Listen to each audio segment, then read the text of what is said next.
अस्सलाम वालेकुम, कैसे हैं आप सब। तो आज हम स्टार्ट करने जा रहे हैं एक्सरसाइज 1B का क्वेश्चन नंबर 6। तो मेरे पास ये बुक 1 है जिसको हम D1 भी बोलते हैं और उसका ये अपडेटेड 7th एडिशन मेरे पास मौजूद है। तो इस एडिशन का ये चैप्टर नंबर 1 चल रहा है। मैंने इस चैप्टर के नेम से एक सेपरेट प्लेलिस्ट बनाई हुई है, उसका लिंक नीचे डिस्क्रिप्शन में गिवन है ताकि आप लोगों को इस चैप्टर से रिलेटेड तमाम सोल्यूशंस आसानी से इसी प्लेलिस्ट में मिल सकें। इसके अलावा आपको डिस्क्रिप्शन में मेरे सोशल अकाउंट्स के लिंक भी मिल जाएंगे। आप इन्हीं अकाउंट्स के थ्रू अपने क्वेश्चंस को, सजेशंस को मुझ तक भी पहुंचा सकते हैं। तो आइए स्टार्ट करते हैं क्वेश्चन नंबर 6 को। तो अब आपको सामने स्क्रीन पर क्वेश्चन नंबर 6 की जो स्टेटमेंट है वो लिखी हुई नजर आ रही है। हम स्टेटमेंट को रीड करते हैं, समझते हैं। तो यहां पे लिखा हुआ है find the smallest value of n such that the LCM of n and 15 is 45। तो आपको कहा जा रहा है कि आपने n की सबसे स्मॉलेस्ट वैल्यू फाइंड आउट करके दिखानी है अगर n का और 15 का जो एलसीएम है यानी लीस्ट कॉमन मल्टीपल है वो 45 है। या आप यूं भी कह सकते हैं कि आपने ये बताना है कि n की सबसे स्मॉलेस्ट वैल्यू क्या होगी अगर हम इस n वाली वैल्यू और 15 का एलसीएम निकालें तो हमें 45 मिलता हो। तो आपने इस स्मॉलेस्ट वैल्यू ऑफ n को फाइंड आउट करके दिखाना है।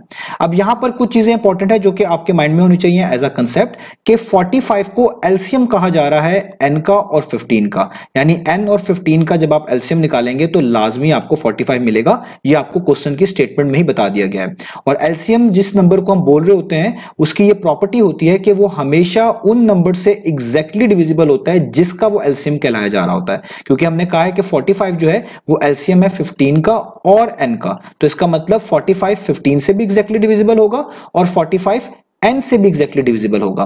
तो जब कोई एक नंबर किसी दूसरे नंबर को एग्जैक्टली डिवाइड करता है तो हम उसको फैक्टर बोलते हैं। जैसे फॉर एग्जांपल अगर मैं यहां पे लिखूं 10 और 10 को डिवाइड करवाऊं 2 पर, तो आपको पता है 2 1 टाइम्स 2 होता है, 2 5 टाइम्स 10 होता है, तो आपको आंसर 5 मिल जाएगा। तो आप कहेंगे कि भाई 10 जो है वो कंप्लीटली या एग्जैक्टली डिवाइड हो गया 2 से।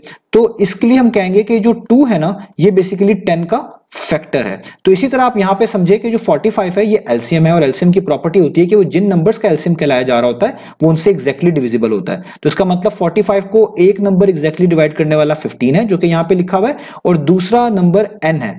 तो n को हम कहेंगे कि n भी फैक्टर है 45 का और 15 को कहेंगे ये भी फैक्टर है 45 का। तो इससे में ये तो आधा गैस हो गया कि n की जो वैल्यू होगी वो कोई 45 की फैक्टर लिस्ट में से ही आने वाली है और इसी कंसेप्ट को यूज करते हुए हम n की वैल्यू इजीली बता पाएंगे। तो आइए सॉल्यूशन स्टार्ट करते हैं। सबसे पहले जो चीज हमें बताई गई वो हम लिख लेते हैं। हमें बताया गया है कि अगर आप एलसीएम निकालते हैं n का, जो कि n की वैल्यू भी हमें चाहिए, और 15 का, तो n का और 15 का जो एलसीएम आता है वो कितना आता है 45, यानी 45 को एलसीएम कहा गया है और आपसे जस्ट n की वैल्यू जो है वो डिमांड की जा रही है, फाइंड आउट की जा रही है। तो मैं आपको जैसे ऊपर समझा चुका हूं क्योंकि 45 एलसीएम है तो ये एग्जैक्टली डिविजिबल होगा 15 से भी और n से भी।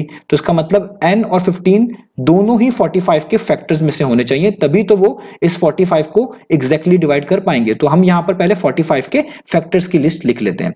तो यहां पे मैं लिखूंगा कि हम पहले लिखते हैं कि भी फैक्टर्स होते कौन कौन से हैं 45 के। तो 45 को एग्जैक्टली डिवाइड करने वाला एक नंबर 1 है, हर नंबर का एक फैक्टर तो 1 होता ही होता है। इसके अलावा ये 2 से एग्जैक्टली डिवाइड तो नहीं होता लेकिन 3 से एग्जैक्टली डिवाइड होता है। 45 आप कह लें 5 से भी एग्जैक्टली डिवाइड होता है। 5 के बाद आप कह लें 45 9 से भी एग्जैक्टली डिवाइड होता है। 9 के बाद आप कह लें 15 से भी एग्जैक्टली डिवाइड होता है और इसके बाद आप कह लें ये खुद ब खुद अपने आप ही से यानी 45 से भी एग्जैक्टली डिवाइड होता है। तो ये तमाम फैक्टर्स की लिस्ट है एक तरह की जो कि 45 के हैं। तो इसका मतलब n की जो वैल्यू होगी वो इन्हीं में से कोई एक होगी। तो अब आपने क्या करना है, हर नंबर को बारी बारी आप कह लें स्टेप बाय स्टेप हम कह लें चेक करना है 15 के साथ। हम पहले 1 को चेक करेंगे, 1 और 15 का एलसीएम निकालेंगे और देखेंगे क्या वो 45 आता है कि नहीं आता। फिर हम 3 और 15 का एलसीएम निकालेंगे, देखेंगे 45 आता है नहीं आता।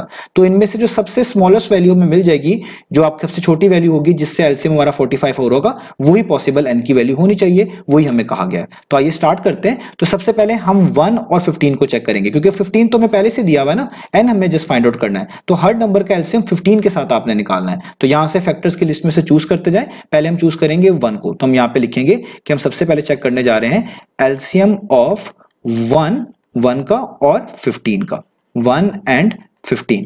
तो आपको ये चीजें कुछ इंपॉर्टेंट जो कंसेप्ट्स हैं वो याद रखने हैं कि किसी भी नंबर का 1 के लिहाज से अगर आप एलसीएम निकालेंगे तो 1 के अलावा जो दूसरा नंबर होगा वही एलसीएम होगा। यानी अगर आप 1 और 15 का एलसीएम निकालना चाह रहे हैं तो आपको कोई लंबी चौड़ी कैलकुलेशन करने की जरूरत नहीं है, आप डायरेक्ट ही यहां पर 15 लिखेंगे क्योंकि 1 के साथ कोई भी और नंबर आ जाए और आप उन दोनों नंबर्स का एलसीएम निकालेंगे तो वो दूसरा नंबर ही हमेशा एलसीएम के तौर पर लिखा जाता है, वही एलसीएम कहलाता है। तो 1 और 15 का एलसीएम क्या होगा 15। तो आप देखिए हमें तो कहा गया था कि n एक ऐसा नंबर है जिसका 15 के साथ एलसीएम निकालें तो 45 आता है। तो इसका मतलब 1 तो ये पॉसिबल केस नहीं हो सकता, क्योंकि 1 और 15 का जब आप एलसीएम निकाल रहे हैं 45 तो नहीं आ रहा, वो तो 15 आ रहा है, इसका मतलब 1 नहीं है। तो अब अगले को चेक करते हैं। अब हम यहाँ पे चेक करते हैं एलसीएम किसका, इस अगले नंबर का जो कि है 3, और इसका किसके साथ निकालेंगे, अगेन 15 के साथ 15 का।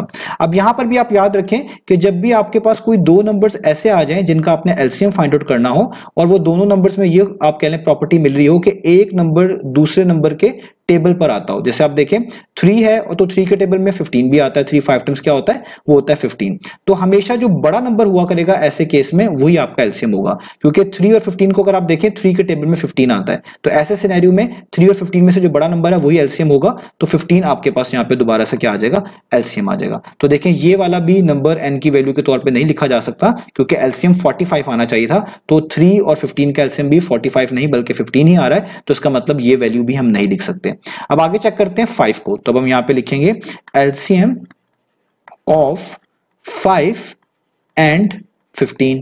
अब यहां पर भी देखें ये पुराने वाला ही जैसा प्रॉपर्टी लगेगी कि यहां पे जो दो नंबर्स लिखे हुए हैं 5 और 15, इसमें भी आप देखें 15 जो है वो इस 5 के टेबल पर आता है। 5 जो है 3 टाइम्स 15 होता है। तो जब दो नंबर्स ऐसे लिखे हो जिनमें से एक नंबर एक दूसरे वाले नंबर के टेबल पर आता हो, तो जो बड़ा नंबर होगा उसी को आप एलसीएम लिख दिया करेंगे। तो यहां पर आप कह देंगे कि 5 और 15 में से 15 बड़ा है, तो अगेन इसका भी एलसीएम कितना आ गया, 15 आ गया। तो आप देखें एलसीएम तो 45 आना चाहिए था ना, उसी वैल्यू को हमने एन कहना था जिसका 15 के साथ एलसीएम 45 है। तो यहां तक भी देखें 15 ही एलसीएम आ रहा है, इसका मतलब 5 को भी आप कंसीडर नहीं कर सकते। अब आपके पास नेक्स्ट नंबर है 9। तो हम यहां पे लिखेंगे एलसीएम ऑफ 9 एंड 15। अब आपको यहां पर एलसीएम जो है वो निकालना पड़ेगा, कि यहां पर हमारे पास कोई प्रॉपर्टी जो है एज सच यूज नहीं हो रही, तो हम प्रॉपर्ली इसका एलसीएम निकाल लेते हैं। तो एलसीएम की एक अप्रोच जो गालबन इसको डिवीजन मेथड भी कहते हैं, वही हम यूज कर लेते हैं। हम इस तरह एक लाइन लगाएंगे, यहां पर 9 लिखेंगे और 15 लिखेंगे जिसका हमने एलसीएम निकालना है।